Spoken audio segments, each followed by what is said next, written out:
Hello ipXchangers, we are here again at PCIM 2024, all about power, and we're going to be meeting Cambridge GaN Devices, we're going to be meeting Nara, and we're going to be meeting Peter, who is going to tell us all about how their chip works at Cambridge GaN Devices, and then explain how this chip up here works. So we're just going to kick off by talking about how the energy comes in from the top, the electricity comes in from the top, which they have a phrase which they call transient energy, which I learned today, over there, yes. Right?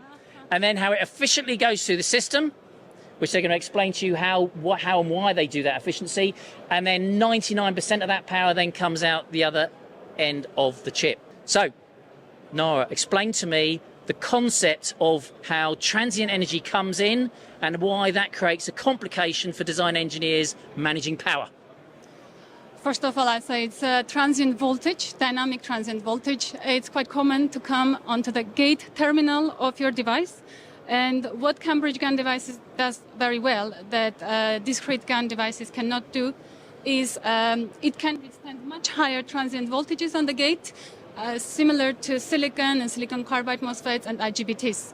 Right. So that protects your entire circuitry, protects your device from transient voltages on the gate. So for our community here, what they have to accept is this transient voltage, sorry I used the wrong term, this transient voltage can come in from the grid and it's unreliable. Yes, of course. Yeah, so you have a problem that you have to solve when the energy comes into the system. Yes. So, and that's one of the things that you're very, very good at. Definitely, yes. Right, okay. So then what happens at that point? What are the benefits to this particular system that you have in front of us here? Transient voltage comes in, then what do you do that's clever?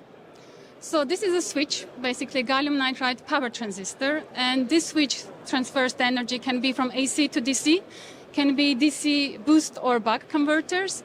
So basically you put the voltage in and you switch it on and off, and then you can convert the voltage, basically.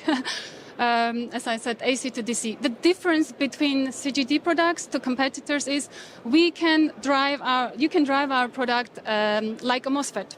Right. So GaN devices usually require special. So if any community out there is at the moment is using MOSFETs, yeah. This is an alternative, a disruptive alternative to doing that, but using your own technology. It's a very easy replacement. All you need to add is one capacitor, and you can drive our ICE GaN like a MOSFET by just replacement. If you're using other GaN devices, you will need to design a new drive circuit, or you need to use a special driver to drive their gate. Right, so there'd be added complications. Yes. So definitely. you're making it simpler. So it's called easy to drive GaN. Right. Yeah, simple to drive GaN. So if we were to ask so if we accept that there's this transient voltage coming in, you're saying you can drive it like a MOSFET. MOSFET. Yes. So drive it like a MOSFET. What are the absolute benefits to GaN? Is it the GaN that does that, or is that your design that does that? So GaN generally introduces higher efficiency compared to silicon. So a lot of different industries are moving to GaN for the same reason. It can offer higher switching frequency and lower switching losses. So you can not only increase your efficiency, but also reduce the volume. So you're bringing higher power density to market by using GaN. Right. So it's a very big trend in the market to move to GaN from silicon. Right. So let's just talk about that power density part then. Yeah. How do you create the more efficient power density with your solution? What's actually going on there that does that? Or is that just the GaN, the concept of GaN? So GaN in general brings higher power density by increasing the efficiency and decreasing the volume. So generally GaN is offering that. What we offer is higher robustness and easy to design in. Right. Coming with GaN. Right. Just talk. If I may add, also the integration level with integrating that ICE GaN circuit removes a lot of components on the board itself, so increases the power density as well. Yes. And also with the Miller clamp, it eliminates the need for a negative power rail, and therefore the external circuitry that's normally required is eliminated, and increasing the power density that way as well. Right. And increasing the ease of use. Right.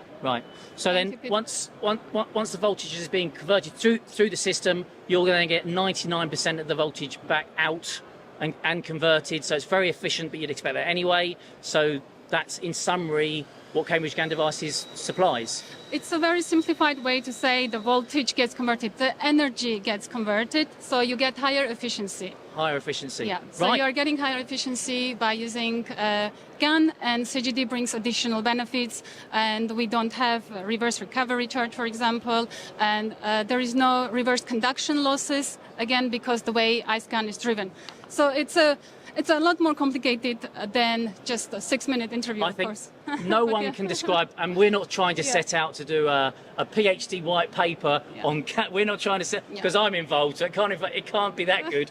But it's a wonderful introduction. I think that anybody in our community who wants to look at how they might use GaN for power conversion, this is a really good introduction as to how you deal with that transient energy coming in.